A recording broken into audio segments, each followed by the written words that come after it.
our panelists as well as our moderator on stage. Our moderator is Divya Nambiar. She is a skills expert at Oxford Policy Management. And also our panelists, if they could join Divya on stage.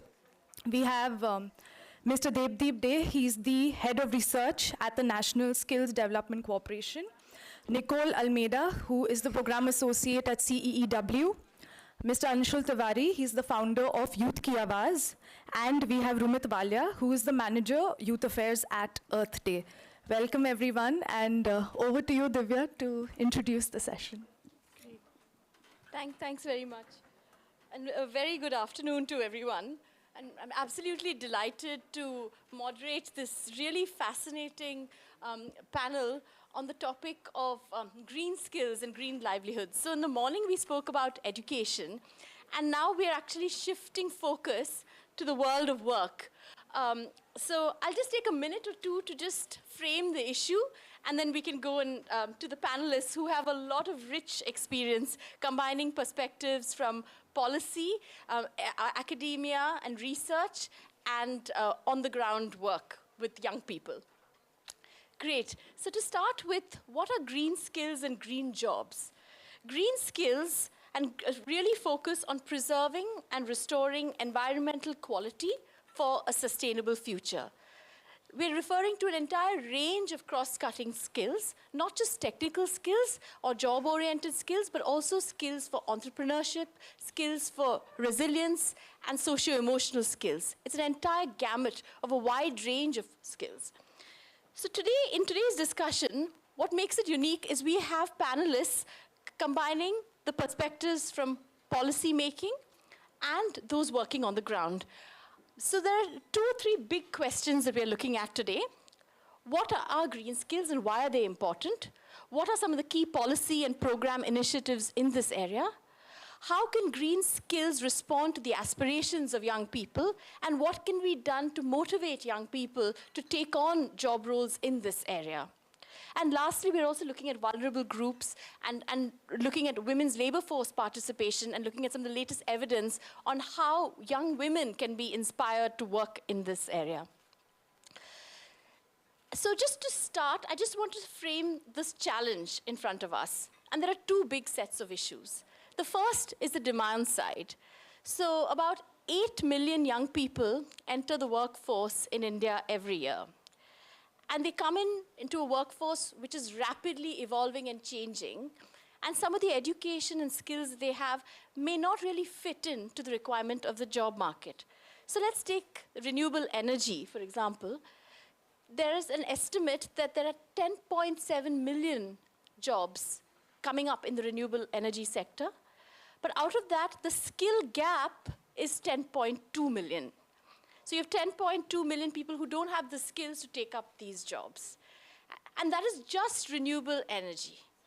And now if you look at greening and green skills, we're seeing 3 key levers of transformation. First, there are existing job roles that are changing. So for example, in the construction sector, there are a whole range of new skills, energy efficient construction, things like that, where even the nature of construction is changing because of the greening element added. Then you have new and renewable energies, which is a green skill sector on its own. And then in countries like India, you have a large unorganized sector, circular economies, artisans working with local produce, agricultural value chains and supply chains. All those are also green skills. So green skills is a very broad concept. And today we want to unpack what that means from a policy perspective, but more importantly, how does that policy really connect to what young people want to do in the future? And how can we help them realize their full potential? So over to our panelists, and I'd like to start with Dr. Devdeep. Dr. Devdeep, please, it would be great if you could introduce yourself and share a little bit about why are green skills so important and your role as NSDC in driving the green skills agenda for Government of India.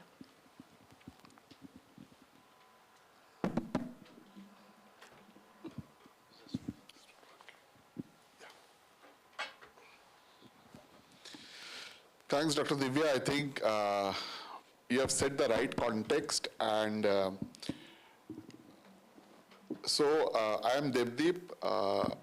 I lead the research team at the National Skills Development Corporation, which is a nodal body under the Ministry of Skills Development and Entrepreneurship. And let me start the discussion that, let me give you a macro perspective that where we stand as an economy. So as we are saying that this, yes, India is the fourth largest economy, and we are really poised to gear up for Viksit Bharat 2047 with a real GDP growth of close to 6.5%. And we are looking at doubling of our per capita income. So all these parameters, as we are seeing that, yes, there is a very positive, very, nice transformation as we are gearing up to achieve the objective of Viksit Bharat. The most important question that comes in our minds, and we are seeing it from the numbers which are moving around, that talks about vulnerability, the climate vulnerability. And there, we really don't stand a very good number. And that is where I think that when we talk about sustainability, when we talk about climate change, the context becomes more and more important. And here, what Divya has rightly said, that are we really prepared to embrace this change towards a sustainable future? The situation is that it is a must situation for us. If we really want to achieve Viksit Bharat 2047, we have to do it. There is no other option. But how do we do it? Probably I will talk about more in the subsequent discussions. But there are several government initiatives, government efforts in the education space, which has already been talked about since morning. In the skilling space also, there are a lot of efforts which are being undertaken by the government. But I would like to stop here by saying this, that while government is driving the efforts, it requires democratization. And that is where I feel that civil society organizations like Earth Warriors can play a very important role. And I'm sure you are already doing a lot of work on ground. And my colleagues here, they are already doing a lot of work on ground to democratize it. And that is where I think is most important to build our sustainable future. Thank you. Thanks very much, Dr. Devdeep. And over to Nicole to please introduce yourself and share a little bit about your work from a CEEW perspective and some of the latest kind of research that you're doing, just to give the audience a flavor of where you're coming from in this discussion. Thank you. Hi, everybody. I'm Nicole Almeida, and I work at this place called the Council on Energy, Environment, and Water. And as the name says it, we work across these areas and really build evidence. But what we do with that is we take it to the government, we take it to investors, we take it to entrepreneurs, we take it to kids, we take it to everyone, and say that this is the evidence to one act, right, on climate change. This is the evidence you need to build policy. This is how you can make things roll. And that's really what I do. I'm working in building evidence. And so the team that I work in is called Energy Transitions. But specifically what I do is I put the people in the energy transition setting. So I work on understanding the quantum of jobs in the energy transition and across the green economy, and I try to understand what are the impacts of building large-scale solar, wind, and all of this on jobs, people, on communities around these plants, and so on. So it's just about ensuring that this entire transition that we are going to see and which we are seeing is really very inclusive, but also while we do think green is nature positive, we really have to ensure that it is nature positive. So that's a gist of what I do. Yeah. Thanks very much, Nicole. Over to you, Anju, please. Hi everyone, my name is Rumit Walia. I manage youth affairs in South and Southeast Asia for Earth Day. Earth Day is the same body which started Earth Day in 1970s. In the last panel we heard everything started in 69-70, so we were one of the first and largest movement around the world, but it's been 55 years and still sometimes I feel that anxiety kind of thing that we may not be able to do that much. But in terms of green skills and entrepreneurship, we are now seeing people emerging from colleges, from schools. They have these innovative ideas which are feasible, scalable up to a national or international extent, and that has become one of our forte, that we recognize people.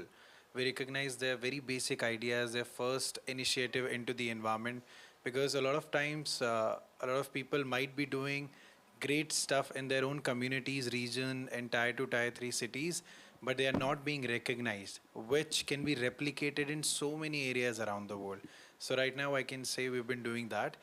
With that, personally, I'm also involved with the Ministry of Youth Affairs and Sports as a mentor for sustainability, which my panel talked about, the Viksit Bharat. So we have been working on that, especially how to bring these leaders into politics, not just one party, but any party they want to be in, and to also keep the environment model as the center model for development. Thank you. Yeah. Thanks very much, Rumit. And over to you, Anshul, if you can share a little bit about your work and your perspective on these issues in the family. Sure, thank you so much. My name is Anshul. I'm the founder of Youth Ki Awaaz. Youth Ki Awaaz is the country's largest civic participation platform for young people. And we do three things. We run the largest media platform for young people. So there are every single month about 200,000 young people who are sharing their lived experiences of various issues, climate being one of them, one of the largest areas where people are sharing their lived experiences. The second is that we also look at understanding youth perspective from a data lens. So we run some of the biggest polls in the country to understand how is it that issues like climate change are impacting people on a day-to-day basis, and not just broadly, but more specifically how it's impacting their perspective towards their education, future opportunities, aspirations, need for migration, spread of disease, healthcare, and so on and so forth.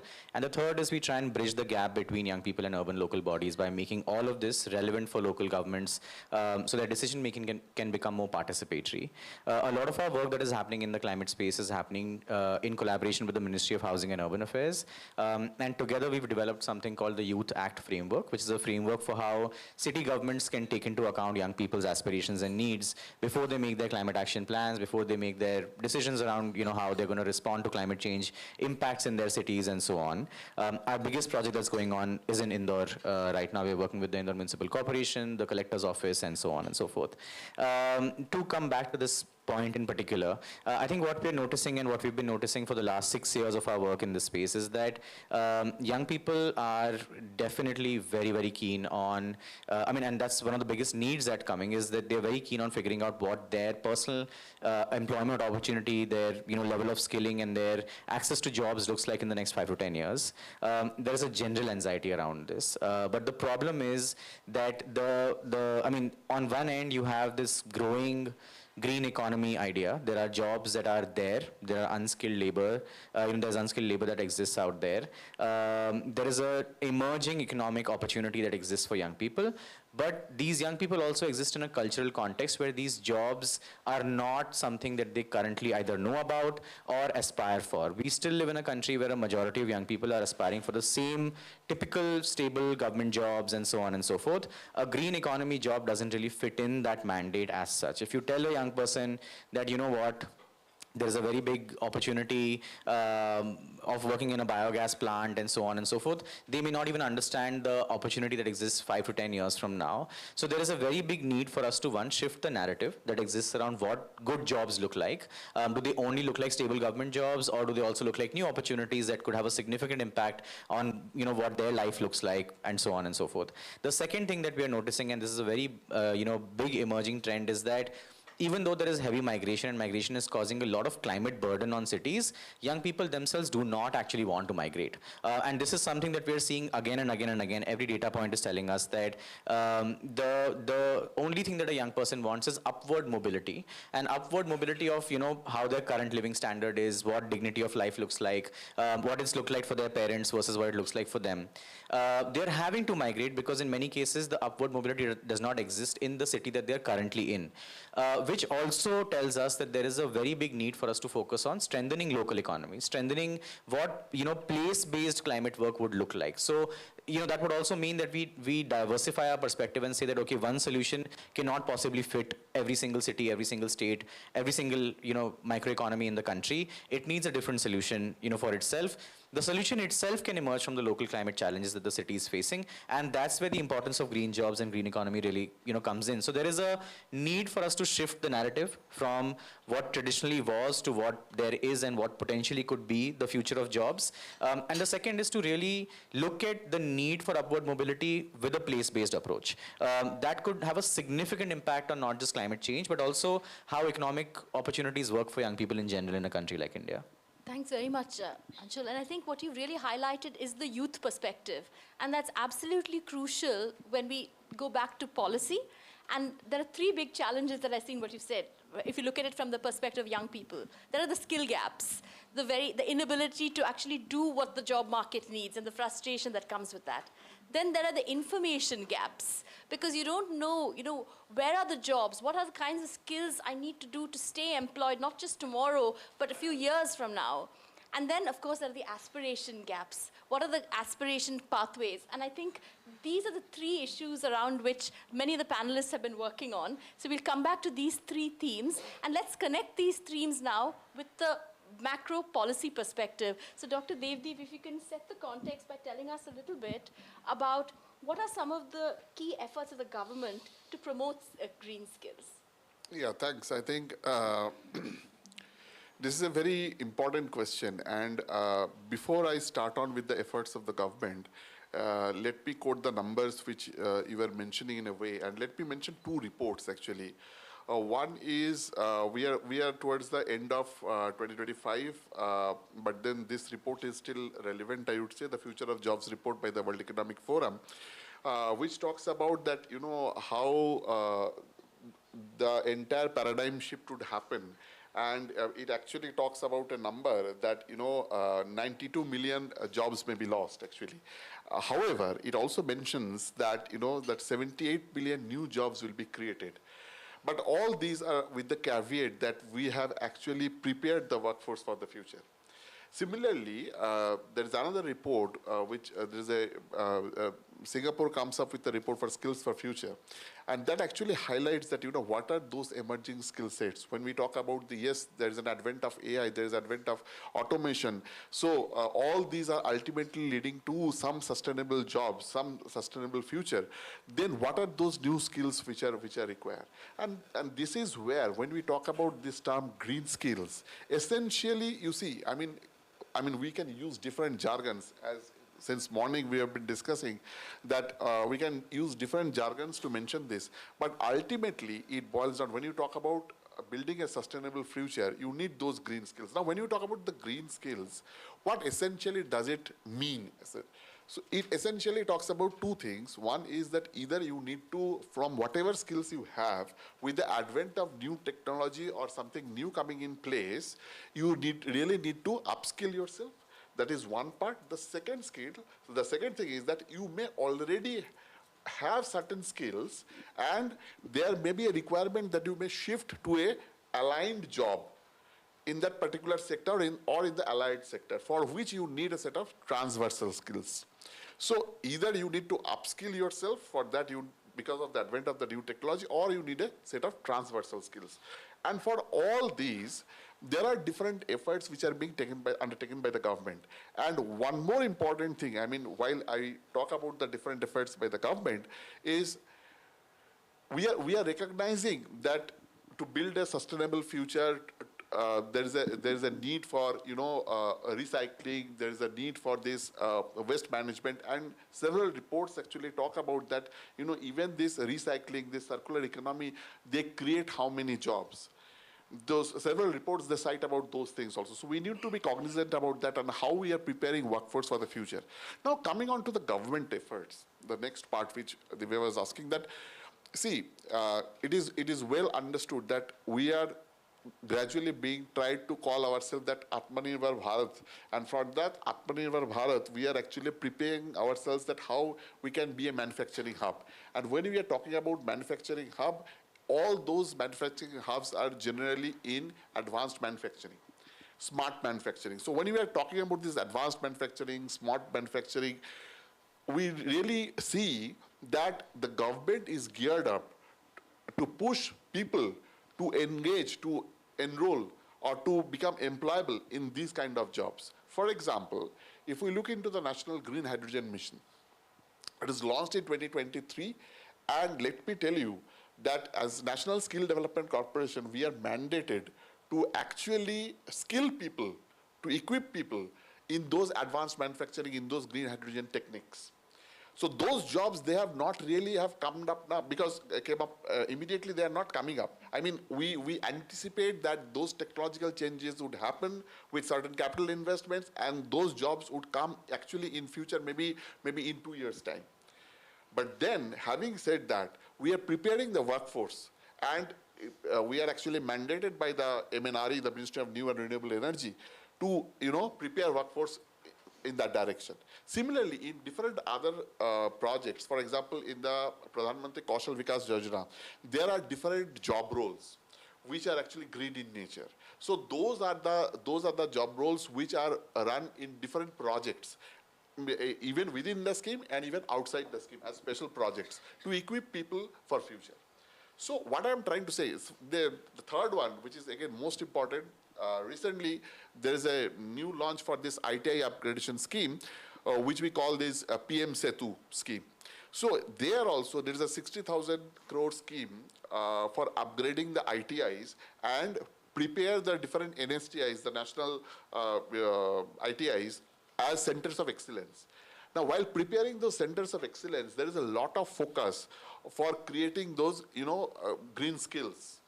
That to prepare those workforce who will be ready or who are equipped for, advanced manufacturing, to get into the smart manufacturing techniques. So if we are saying that, yes, today Foxconn is invested in India, we are actually looking into that, yes, how people can be equipped, can get equipped, or the labor force can get actually, the participation can be increased in those particular sectors so that, the workforce can get engaged in that particular sector. So, similarly, there is a scheme called PM Surya Ghar.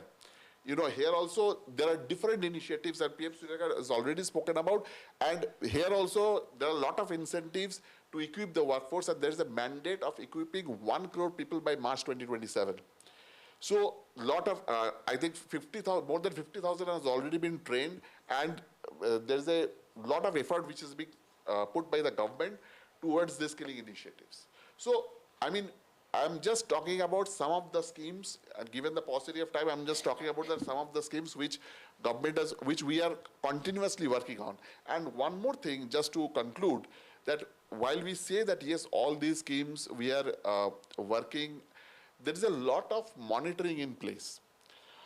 Earlier, what used to happen is that, the schemes used to get implemented and no one knew that, what was happening after their training and after these initiatives are done by the government. So as an implementing agency, as NSDC, we are also mandated to look into the monitoring aspect of it, that yes, what is happening to those people? So when they are getting equipped, so they are actually getting industry ready or they are not getting ready. So all those things, that they're very tight monitoring and quality assurance mechanism has also been put in place, which we are doing on a day in and out basis. And based on that learnings, we actually provide feedback to our nodal ministry also to revise or to do intermediate course corrections as required. I will stop there. Thank you, Dr. Deep. And now from the policy perspective, let's look at what's actually happening on the ground. And Nicole, if you can share a little bit about some of the work of CEW. I really enjoyed that Odisha study that you produced recently. If you can share some key insights on where are the skill gaps really and what's really happening at a state level in about 3 minutes or so. Thank you so much. So just continuing actually from what you said, the market so it's not like the 80s or 90s where, the narrative used to be development versus sustainability. I think we are moving forward from that, and we have seen state governments and even at the center saying that, this is not something we can stick to. We have to find some kind of middle ground. And that's when we saw real interest from the states of Odisha, Jharkhand, MP to understand that, okay, one is just transition from coal to green sectors, but what about, the possibility of ecotourism?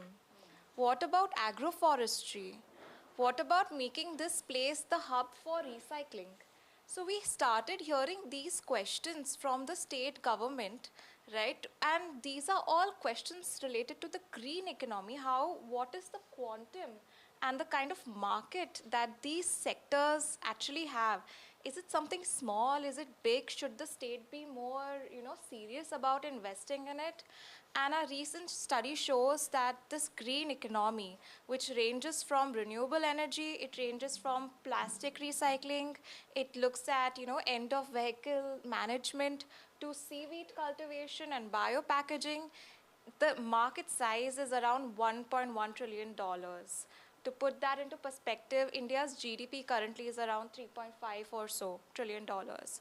So the opportunity is huge, and policymakers are serious about investing in this opportunity and identifying what can the state do to really be the catalyst in driving the green economy. In Odisha, we were able to create a 16 department coordination committee, because what happens in ministries, right? You require permission from one side, you require some skills, the Department of Skills coming in at different points of time.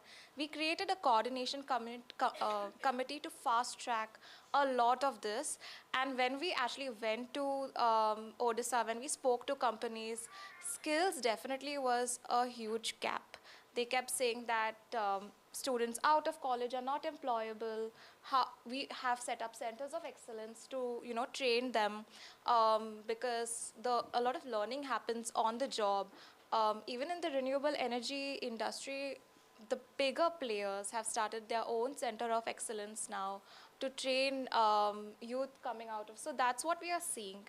Now these jobs and the market, it's across different skills level. You will have, I don't want to use the term low skilled per se, but it's across all skill levels. We are also seeing, because retention is also a problem in the sector, companies now see a lot of value in retaining, especially in solar and wind, where it's now becoming very specialized, in giving on-job training so that a person can see their career pathway, right? So, and this is also true for women, where for women sometimes they're not sure how do you get into leadership. So companies are getting serious about creating visible career pathways in order to ensure that, they are retained. And I also want to say one last thing, that the jobs and this market, it's not an urban thing, really. It's not. We've realized that when we see the quantum and the breadth of opportunity, it's also rural, peri-urban areas.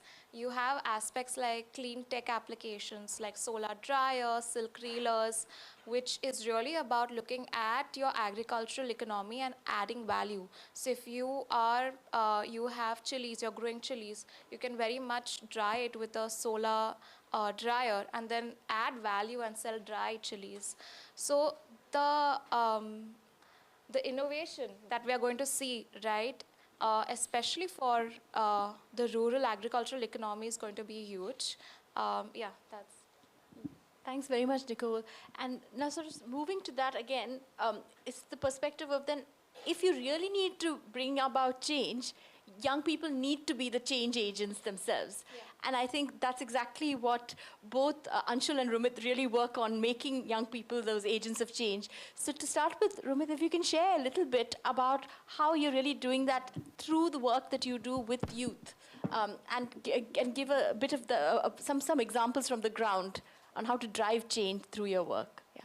Sure. So I'll try to keep it. I'll give you an example. So a few years ago, we've been going to colleges across South and Southeast Asia, and we realized that a lot of people like us, I'm also a Gen Z, by the way, after in school and after the college graduation, let's say bachelor's, majorly with engineers who have been in so many arenas, they primarily have been working with NGOs, doing volunteering, similarly with Savan, the guy we were talking about. Then they get this depressing point that now what? Do I have to go back into the traditional CA, engineering kind of a job but I really want to do some environmental work. I really want to do that action-oriented work, do cleanups, plant trees, talk to people, do these panchayats and all that, Jal Ki Baat, Pani Ki Baat, so many initiatives. But what now? I have to earn as well. I have to feed my family, and not everybody, even the people who are very well financially strong, they also have the same depression that I have to do something of my own, whether it's job or business. But then it doesn't match with the values. So like I have to go into the job, but the job will be asking me to do a 9 to 5 or something like that. And the business, like you said, manufacturing and all that, it all comes at a cost of environment, and they're not ready to do that. So we saw this, and a lot of organizations and people realized this as well. So there was this gap between realizing that the job that they want to do or that they're really into already has to be connected somehow with environment. So we found out that this pity, this sacrifice has to be converted into an opportunity. The first thing that these all the youngsters have to feel, and it's the college and school teachers and the parents have to do with it, make them realize that this is not a sacrifice that you are doing for the planet or for yourself. It's an opportunity for you too. So a lot of people came up with ideas during college. Now there are incubation centers in colleges. There are companies who are hiring people for just doing their carbon finance, carbon trading, ESG, CSR initiatives. So now these jobs are already into the market. But again, this gap has arisen that the college is not teaching that. So either they have to take a gap year and do these courses online, which are very easily available. I think CEW has been also training a lot of people in that. Or they do it some other way. They do another master's and then go into that using institutes. I mean, going into institutes like TERI. TERI is a very good example, sending people to work in CSR and ESG and finance and everything. But then I'll now explain it with a very quick 5 pointers. So it starts with the school education. Maybe I'll say the first line and you all can say the second part if you remember. Johnny, Johnny, yes, Papa? How come we all remember this? Right? If I ask quadrilateral ka square root nikalna hai, something like that, we won't remember, right? But we remember Johnny, Johnny, yes, Papa. So maybe it has to do something with school education for sure. So a lot of organizations started doing storytelling. They changed these rhymes and poems, and exactly what Naz ma'am and we were talking about, it has to inculcate those values in the very beginning, which are coming, like let's say Johnny, Johnny, yes, Papa, using polybag, no, Papa. Maybe that could be one example. So something like that. Thank you. So UNESCO Green Curriculum, which we talked about in the recent panel, is doing that. Earth Day has prepared a lot of handbooks for not just for students but for teachers.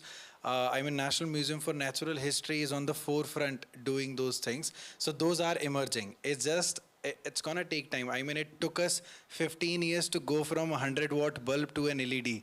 There was CFL in between, and we can still see that 100-watt bulb somewhere. It will take some time. Behavioral change is slow, but that's permanent. Second is the Tier 2 and Tier 3 cities, the rural areas as well. Atal Innovation Labs and so many other tinkering labs. We have our colleague at Earth Day, Madish. He's been doing STEM labs and climate innovation labs. All these labs are emerging in rural areas. So you won't find these in much more numbers in urban areas, but if you go to any rural part in, let's say, Western UP, very near to Delhi, you will find these labs where these students are coming up with innovation and ideas, and they're fixing their rural and local problems. So they do not want to. I was shocked by this example. I asked this guy that a lot of people are speaking at UN conferences because of the initiatives like you are doing. Why don't you go as well? And he said, I don't want to go to UN or to any international conferences and speak about, because if I go, that 10 days of work that I'm doing for the community, I'll be again in guilt. Who will do that? So there are people who do not want to be in limelight, sitting people like us and speaking on this panel, but rather they want to be in their village and serve that village. So that is happening. The third point is colleges. And now recently, so we've been working with this JSW and Times of India. They have this Earth Care Awards. Now what they do and what Earth Day also do, they go to colleges and they ask for ideas, simple ideas. Those ideas doesn't have to be a prototype or a model. Now a lot of times college students, even when I was in college, we used to think that nobody is going to pay anything for this very worst idea I have. और इससे वाहियात idea मेरे को ज़िंदगी में कभी आ नहीं सकता. I mean, similarly like that. But again, I love sharing examples. One girl, Garvita Gulati, who is a Diana awardee, she came up with this example. She started going to restaurants in Delhi and asking these restaurants that you give half glass of water, not the full one, to your customers and all the guests that are coming. And she did basic mathematical calculation, thousands of restaurants, hundreds of every day, visiting, million cubic liters of drinking water in one day just in Delhi can be saved. So we could have also thought ki ye to chota sa idea, what can this idea can do? But if you actually combine those numbers, it really makes an impact. So these incubation centers at IITs are inviting people to get incubated. And not just IITs, NITs and other tier 2, tier 3 colleges, private colleges as well. So that is happening. I'm sharing all the positives because a lot of negative everywhere in the climate. The fourth one is the digital space. So we might all know what Instagram reel is trending right now. 10 रुपए का biscuit कितने का है or whatever. I mean, we all have been there. I am also a user of Instagram and all that. Or we also might know what are the new cars or movies or TV series are in the market. But very few will be able to answer what are the 3 native species of Delhi, of trees. Can anybody answer? I mean, show of hands if you know. Okay, one person know. In a room of around 100 people, only one know. So that's the sad reality. So that gap in digital education is already there. The reels that are coming are on a different level. They are not teaching us that. And that exactly what the government is also trying to do, and other people, they are shifting those tools like simulations and all that. So there are all these examples that are happening, and there are people like, maybe I can also introduce Ms. Anuradha sitting right in front. People might think what fashion has to do with sustainability. But maybe when you talk to her, you'll get to know. There's this one guy, Shweta and I met, Aman. He's in hospitality. We might think what hospitality has to do with sustainability. But whatever field you are studying, whatever job you are doing, if you just research a little bit, you will find that one point that can be related to sustainability. So you do not have to switch your field. You do not have to be discouraged that I'm a CA or I'm an engineer and I'm not doing anything for environment. There will be that one thing always which you can relate and always work on. So thank you. Thank you so much for those really rich examples. And I'd like to invite Anshul to build on this with some of your work again on the ground with young people. I think Rumit has answered everything, to be very honest. But I think just to add to what he shared, I think it's correct. I think there is intersectionality of climate in every industry. And I think we need to highlight that and bring that forward a lot more. Large corporations, big brands are waking up to it in a very big way. We work very closely with companies like Flipkart, Walmart, Myntra, etc. And their understanding of how their supply chain can be more resilient towards climate change, how the people working in that supply chain can, deal with climate impacts a lot better, shows us that, companies are really, really wanting to shift things and change things. And what this also means is that there is a big economic opportunity that is arising for people to really get into it, using the current skills that they have, and slowly and steadily evolve, like Rumit also said. I think the other thing that I would say, the other side that I would sort of showcase is that on one end, you have institutions like IITs and IIMs and so on and so forth that will always be a little ahead of the curve, or TERI, and so on and so forth. The real effort that we have to put into is the educational institutions at a much, much more local level, where a majority of the youth is actually studying. So your municipal schools, for example, your district schools, your smaller colleges, your state, level colleges, which do not have as significant a brand or a name nationally, but they are the ones who are teaching a majority of the youth in the country. How can those institutions build this aspiration for young people, and what is it that they can do to make sure that even their teaching staff is aware of what the opportunities are? Because in many of these cases, what we've seen in smaller cities and, even in bigger cities but smaller colleges, is that teaching is just a thing to just get done with. It's not something where a lot of aspiration is being built. And I think that's where the work that NSDC is doing, various other organizations are doing, becomes absolutely critical. Because if the educator is able to showcase the opportunity to the young person ends up building that aspiration for a very, very long time to come. So I think it goes hand in hand. And it's absolutely right? I mean, we are consuming, there is too much information that we're consuming every single day. We are all addicted to our phones in a certain sense. You know, like my parents used to be worried that I was addicted to my phone. Now I'm worried that they're addicted to their phone. Like, it's a whole cycle that we are kind of, you know, in, and everybody's in this economy of just constant information consumption. And what Rumit said is completely true. The right information is not reaching us in many cases. Also because we are escaping reality by going on these platforms, and we are wanting to not consume a lot of what is real and what is in front of us. So the question is, where else do we actually get to consume information where we actually pay attention? And that is schools and colleges, where we are, you know, physically present, and we are actually there to actually figure out what is it that we can do to improve our careers and our livelihood in the future. One of the efforts that we are making right now with IIM Indore as a partner is to establish something called the IIM Indore Climate Club, which looks at not the students studying at the IIM, but the city of IIM as a potential business opportunity for a green economy, where students of IIM can engage with the 600 notified and denotified slums, adolescents from these communities, to understand what is the opportunity that they can build in their communities. And what we're already noticing, we have been doing this for the last 6 to 8 months, what we're already noticing is that 15, 16-year-olds are coming to us and saying, कि भैया मैं ये काम हमेशा के लिए कैसे कर सकते हैं? Right? I don't want to do a typical job. I want to do this. This is amazing. I want to improve my community. So I think that's where we are now noticing that the younger you start, the bigger aspiration you build for young people to actually contribute to their communities a lot better. And you're also able to build longer term resilience, because what we've noticed is that, I mean, when we started working in Visakhapatnam, in Kochi, in Indore, what we noticed was that people who had left the city for opportunities started coming back, and they started saying that, I want to do this. I want to contribute to what a better economy looks like for my city. How can I help? So I think there is that feeling that young people have, and they've always had. And I think the opportunity is really right now. I think if we start now, we're able to bridge that gap in the next 10 years, for sure. Thanks very much, Anshul. And I think the big message here is that, one, we need collaborations and partnerships, but this makes the work of Earth Warriors so crucial, because if we start this young, in a few years, we'll see a lot of inspiring young people driving this and making a difference. So I'd like to open this up for some questions from the audience. We've had a rich discussion so far. Please come in.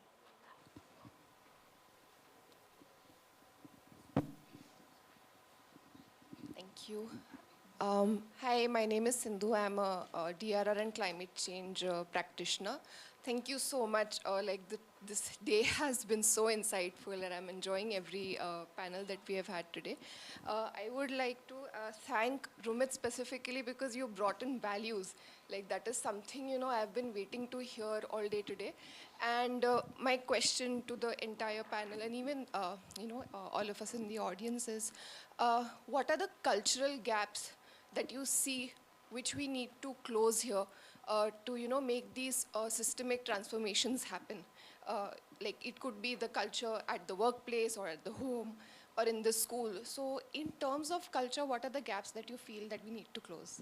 Thanks. Maybe we'll take one more question, then we can answer them together, because I know we're also short of time. Please.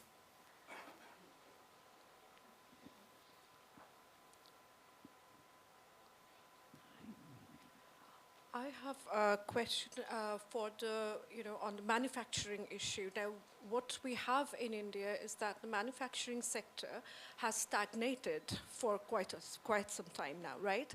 On the other hand, there is also a call for expanding the manufacturing base from the lower economic segment, which means that the people coming into the manufacturing broadband would also have lower educational, so to speak, formal schooling, right? Now, what kind of, what is the place of this spectrum of our population in the green skilling economy? And what is the role do you foresee for the vocational sector? We have heard about, IIT schooling and blah, blah, blah, but vocational education is already a contested one in India. So where do you see that part in playing up in the green skilling sector? Thanks. Thank you. So let's start with the, maybe, would you like to Yeah, answer sure. the question I can about just this? maybe add a Yes. quick point. I'm sure others also have a perspective to share. We did a survey in 2019 with 160,000 young people in the country. There was a question about what kind of a company would you rather work with, and almost 92% said that if I get to work in a company that has sustainability as an agenda, I would rather pick that than a company that doesn't care about the environment at all. So there is an inherent value that young people assign to sustainability, towards a better world, and so on. The same survey also showed us that my parents may not support me. If I go for a job that is a little unconventional, that may not make me earn right off the bat the same amount that they're expecting, and so on and so forth. And I feel like as much effort we are trying to put into the educational institution and the young person themselves, I think an equal amount of effort needs to be put into making sure that guardians and parents and decision makers in the family institution understand what opportunities could look like for children as well. And that's where I feel there is a cultural gap. I mean, even today when we go to young people and we talk to them, they participate in our workshops, they understand what green skills look like, they understand what opportunities really exist, and then they go back to saying, but my parents expect me to go for engineering or, give the UPSC and so on and so forth. And that's all okay. There's no problem with that. But I feel like there's definitely an opportunity for us to bridge that cultural gap, that also exists right now. But I'm sure others would like to add more. Please, would you like to add something to that? Okay, thanks for the questions. I think I'll start with the cultural gaps. I think this is a very crucial and very important question, because cultural gaps has something to do with what we have seen in research also, through different studies also, that it has something very closely to do with the skill gaps also. And that is where what I feel very strongly, that skilling has to take a localized approach. And that is where, in fact, there are different initiatives. And one of the initiatives from the government side, I would say, is, I don't know whether you have heard about this scheme. It's called Pradhan Mantri Vishwakarma, PM Vishwakarma, we call it. So it's actually talks about, there are already entrepreneurs in different pockets of the country. And they are into pursuing different professions. For example, you will have cobblers, you will have malakars, you will have fishermen. So I'm talking about, different genres. So the scheme specifically talks about recognizing these entrepreneurs. They are already doing job. The problem is that they are not recognized, right? So the scheme talks about that they are recognizing the entrepreneurs by providing what we call is recognition of prior learning. We call it RPL. So through this, they do a certification, and then what this certification helps actually, it allows them to get, financing, access to finance, which becomes a major issue for an entrepreneur to survive, right? And these are all in the traditional trades. And there are actually 18 traditional trades, and within 18 there are 10 sub-trades. And why I'm saying this, because when you talk about the cultural context, this becomes extremely important, because these are all localized. And so these kind of schemes actually, from a government perspective, it is actually pushing the entrepreneurs for recognition, access to finance, and then if you are really able to do the business, it gives you actually better access to finance also. So I will not talk about details of the scheme, but then, here what I feel is that the cultural thing that plays a very important role.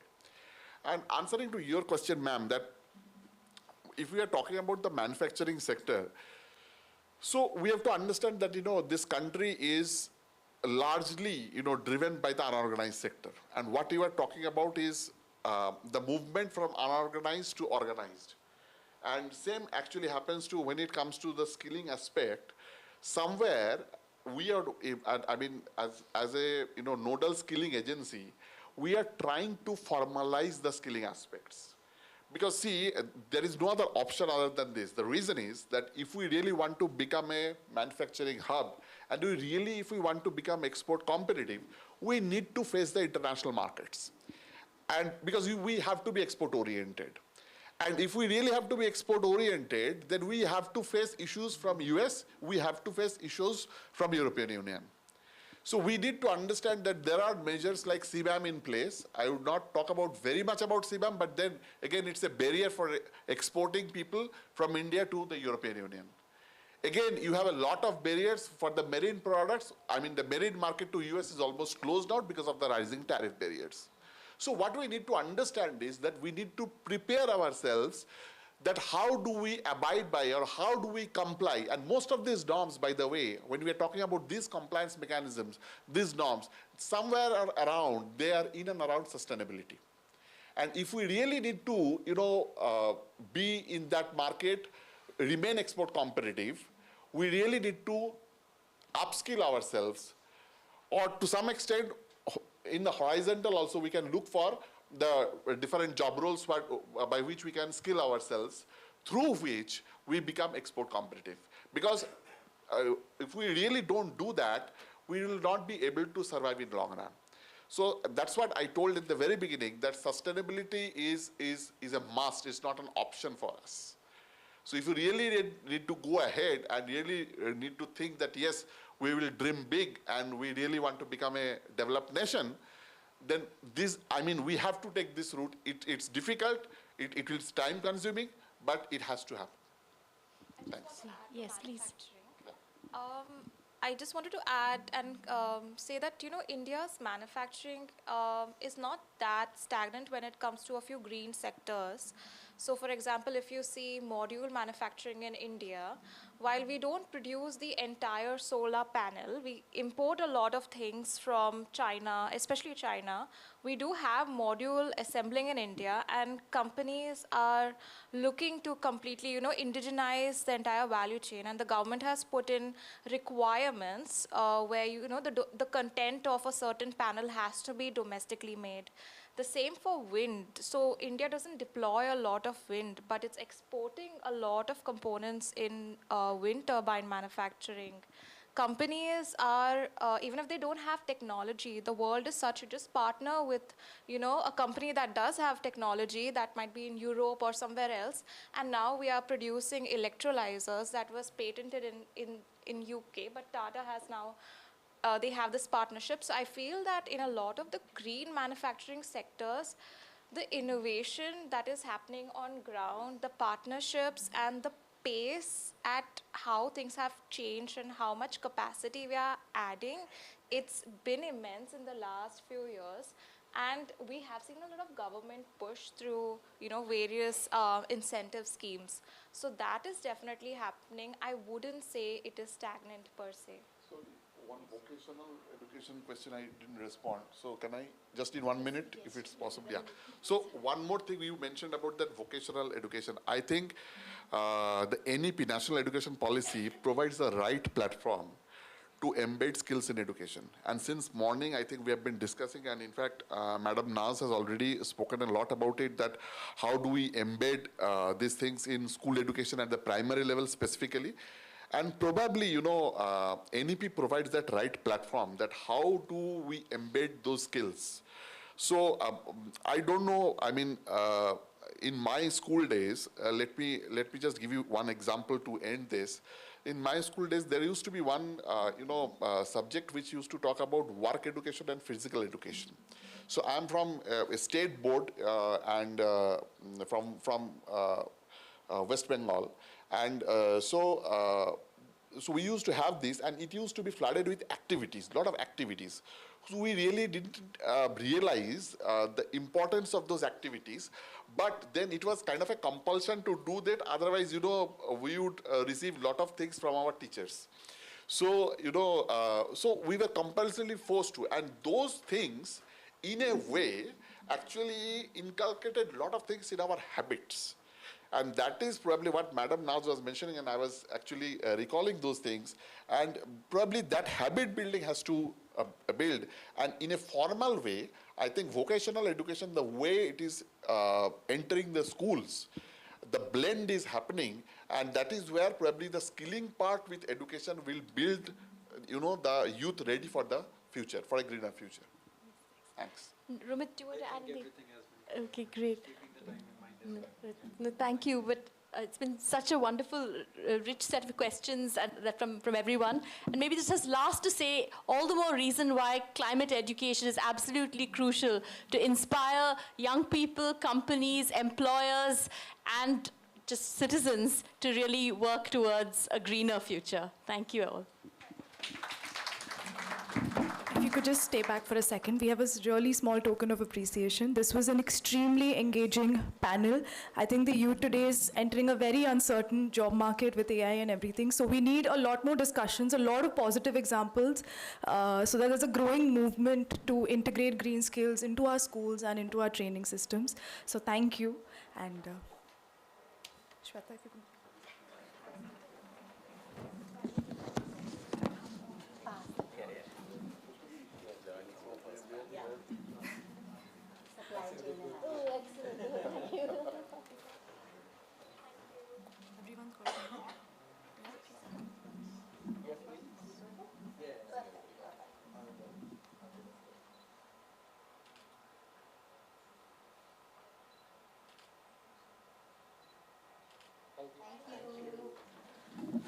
All right, everybody, we'll be breaking for lunch.